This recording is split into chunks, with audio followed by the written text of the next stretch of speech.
March 24th, 2015. I'm JTG, James Thomas Green. Okay. Don't know how long I can talk before I start coughing again, so I'll try to get this out fast. So I visited Dad today in the hospital. I spent a lot of time with him. Recorded a new session talking about his life, and I've uploaded that.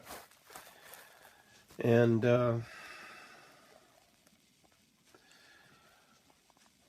he seemed calmer, he seemed stronger, but he's still pretty weak. He stood up. First time he stood up in a few days. The nurses say that his pneumonia is getting better. And it's in one particular lobe of his lungs, which I wrote down, but I don't have right in front of me. So he's probably, even as I speak right now, has been transferred to a regular skilled nursing floor. And he'll probably be there, I'm guessing, for 2 to 3 days before they transfer him back to the Ridge.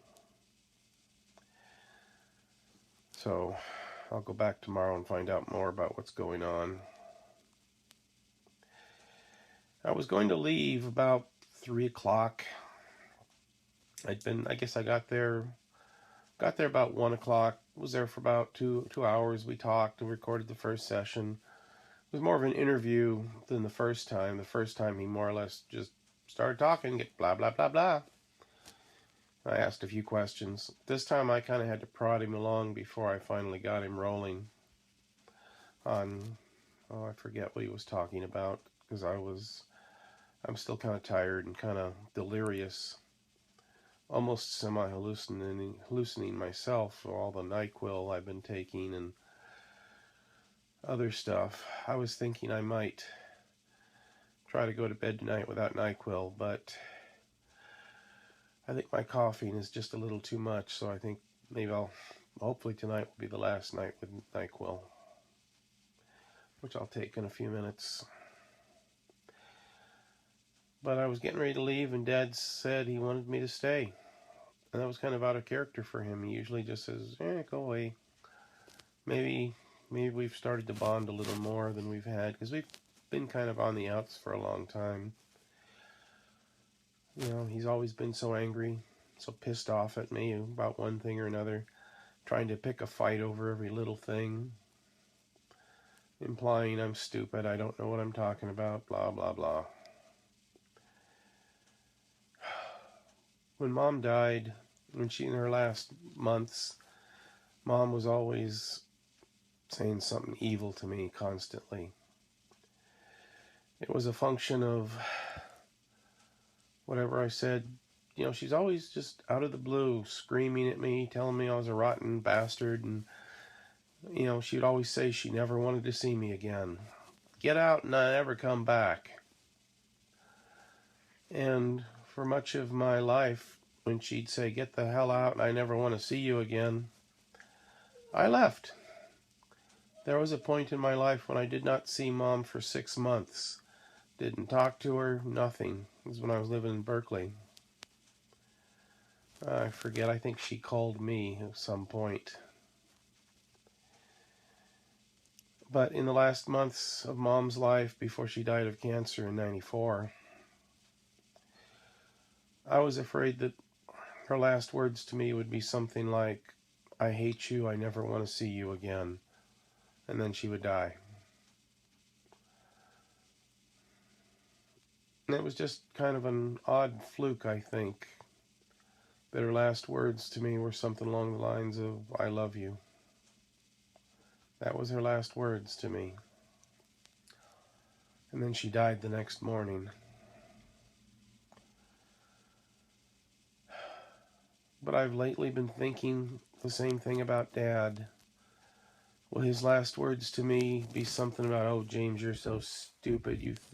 You think you're so smart, college boy, and all the other things he likes to say to insult me.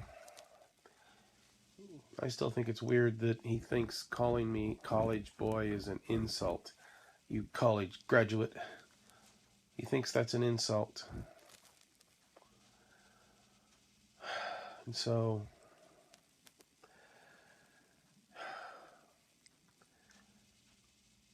it's been stressful for me. And yes, I know it's stressful for him too. He's the one that's going through all this. A few days ago, he was telling me he wanted to be brought home so he could die in his own bed. And I don't think, even then, I don't think that there was anything really that was going to not take him out right away. And they're telling me he's recovering pretty well, though he's still pretty weak. But he's almost 88, so it could happen any time. But he does seem to be on the mend. It does seem he's not going to die tomorrow, tonight, next week. Although I should probably go check my voicemail, because who knows, maybe he died in the last hour and I haven't checked my voicemail. That's the story of my life. My cell phone is not working right, so I need to get that replaced, but it's going to cost at least $200 just to get the cheapest cell phone. That's another story. Stress.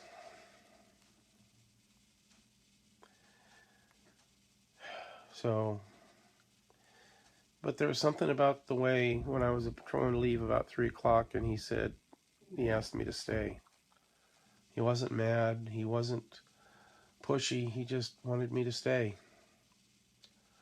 And it was kind of unnerving in the way, because it's so unlike him. And so I stayed for several more hours. And I think for the last hour, we didn't really even say anything to each other. I just sat in the chair and he laid in bed and he was kind of with his eyes closed, kind of nodding on and off.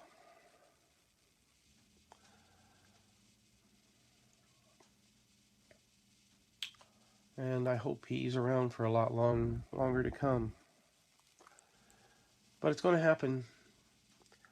Dad's life has been sort of like a movie where there's all these false endings. There's suddenly, just as you think the movie's about over, and then all of a sudden the action picks up again, and everything goes into full blast again, and then we come to the next ending, and it seems like the movie's about to end. And that picks up again. Dad's done that over and over, just when I thought he was dying, whether it was in 2000 or in the cancer in about 7 years ago with the lung cancer, when I had to talk the doctor into doing the surgery because he didn't think Dad had lived through the surgery. Dad would be dead or dying now from cancer, probably long ago. Or the many times he's had pneumonia, or he's had falls or reactions of some kind or another. But one of these days, in the movie of Dad's life, in the film, the theater of Dad's life, there'll be the final curtain call, the credits will roll, and it will be over. And I've learned not to just assume he's going to go. Some parts of my family think every time he gets the sniffles, oh, Dad's about to go. But that's not necessarily so. He could live for a lot longer. Or he could be gone tomorrow. And I need to be ready for either one. And for myself. He could outlive me. Who knows? That would be something if he outlived me.